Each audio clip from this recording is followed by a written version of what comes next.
One of the most popular tips and tricks that I have given over the years on this channel concerning improving our guitar modeling tone, regardless of the platform we're using, is the use of a compressor, but not in the traditional sense that most people are used to using it with guitar, but rather utilizing it at the end of the signal chain to add a little cohesiveness and a beautiful feel to our modeler presets. Without further ado, I'm going to show you how I would implement this on some of the most popular modelers we're using today. Let's get right to it. All right, so starting off in Helix Native. Now, before anybody says anything, I'm not on HX Edit here. I am utilizing Helix Native. That's why you're seeing input and output meters. The reason I did that, we're going to be talking about compression, and we also have a nice gain reduction meter for the compressors on Helix Native, so I decided to use that today. I'm using my little preset based around the Brit Trim Norm. This is a free preset I have up on my website, but it's also based off my full-blown Line 6 Marketplace preset, which I will have the links to below if you're so inclined. Coming to the end of the chain, we have what I love to put there. This is a model of the infamous LA2A Studio Tube Compressor, and I love what it does.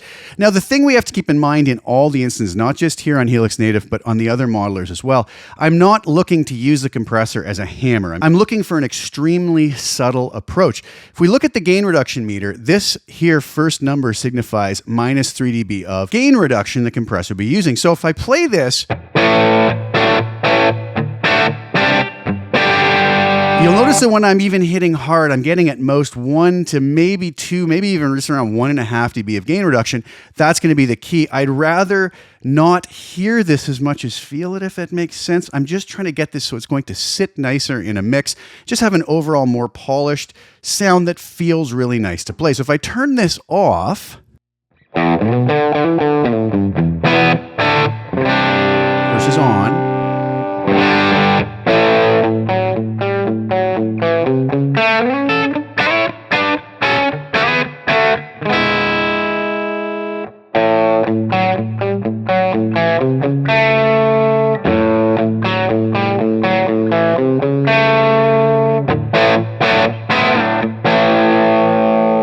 like I said, if you're really noticing a giant amount of compression, you've probably added too much gain reduction and you would want to reduce that. So we should just have a very subtle feel difference, very subtle tone difference. It's going to kind of lift our preset to a new level and help it work together in a mix. That's how I would implement it on the Helix. Let's move over and see what I would do with ToneX. Here I am over in ToneX, and I'm utilizing one of my latest releases. This is my JS Vicious Kitty Ultimate and DI collection. It's available at the link below. This is a beautiful set of captures based off of my incredible hand-wired Bad Cat Cub 5 EL84 bass tube amplifier. I'm using kind of the edge of breakup tone here as well.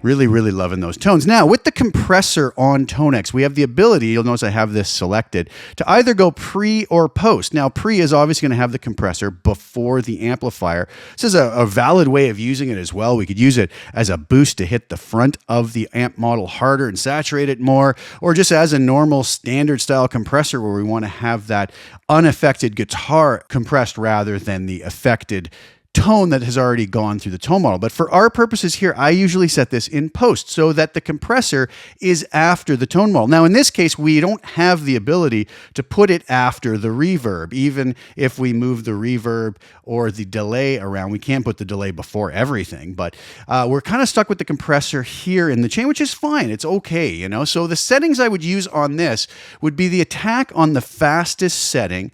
The gain is just simply going to affect the final output volume of this, but the threshold is what's going to be important. Once we've set the attack to its fastest, I want this threshold to be set so that we just get our gain reduction meter moving very subtly here. If we're doing something like this,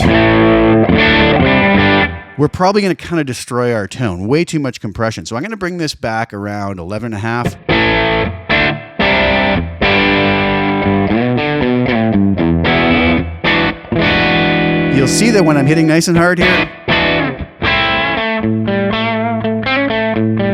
now I might want that to go a little bit more even when I'm hitting softer. Bring that up a tiny bit more.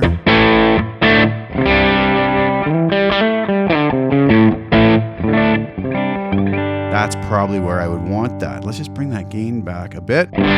See what this sounds like on and off. So here's it off. Again, I'm probably going to bring this gain back just so we adjust the volume to match with the compressor on and off.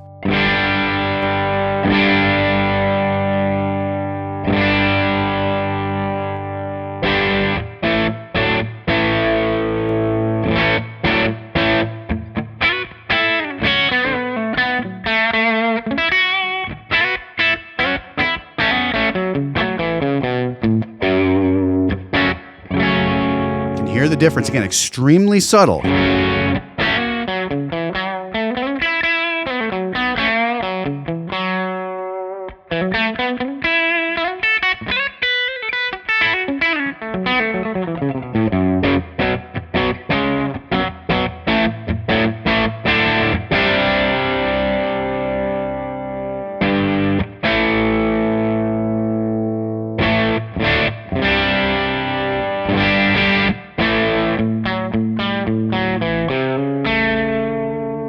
So again, that's how I would place and use the compressor to get a little lift to our overall tone on ToneX. And finally, we're going to come over to Quad Cortex, and I'm here in Cortex Control, utilizing another new preset based off the same amp I just showcased on ToneX. These are available as neural captures for Quad Cortex as well, the Vicious Kitty. This is the EF86 preset. There's going to be an ability to switch between EF86 and 12AX7 preamp tubes on that incredible Bad Cat amp, and I've captured both preamp settings. This is the EF86 version. We were just listening to the 12AX7 version on ToneX. But again, I have my preset set up here with different scenes of the different captures. We'll just go to capture 3. That's what this sounds like.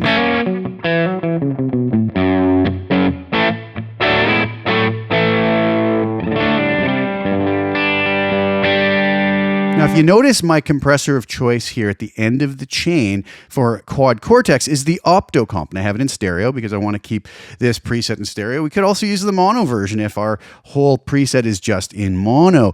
But again, now what I'm going to do is go with a ratio of 4, an attack of 1 millisecond, release of 60 milliseconds. Makeup gain is just going to be used to make up any volume or gain we lose from the amount of compression we have. Mix is going to be on 100%, and here we want to watch our gain reduction meter. Again, if I play this, you can kind of see I'm hovering between 0.5 to 1.5, maybe 2 dB of gain reduction if I really dig in.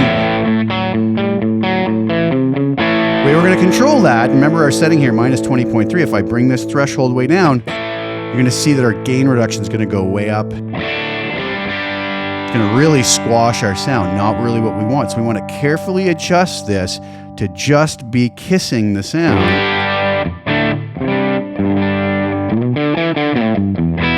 Again, if I turn that off, here's our tone.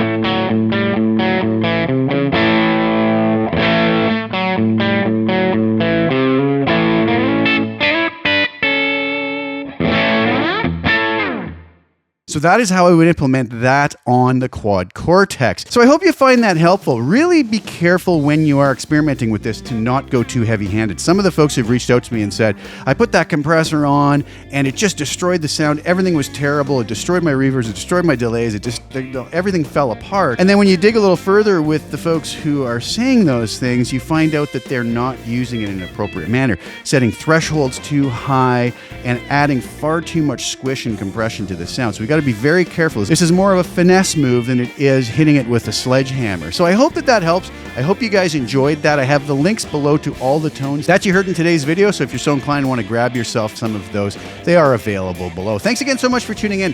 Please like the video, share it with anybody you think would get some use or enjoyment out of watching it. Also, please subscribe to the channel. Hit the little bell notification to get notified when I put new content out. I'll be back really soon with some more. Thank you guys again so much for tuning in. And I'm going to leave you today with the demo video for one of these new tone collections you heard today so you can hear what these sound like all together when used in a full production in a mix. Thanks again for sharing your time with me. Ciao for now.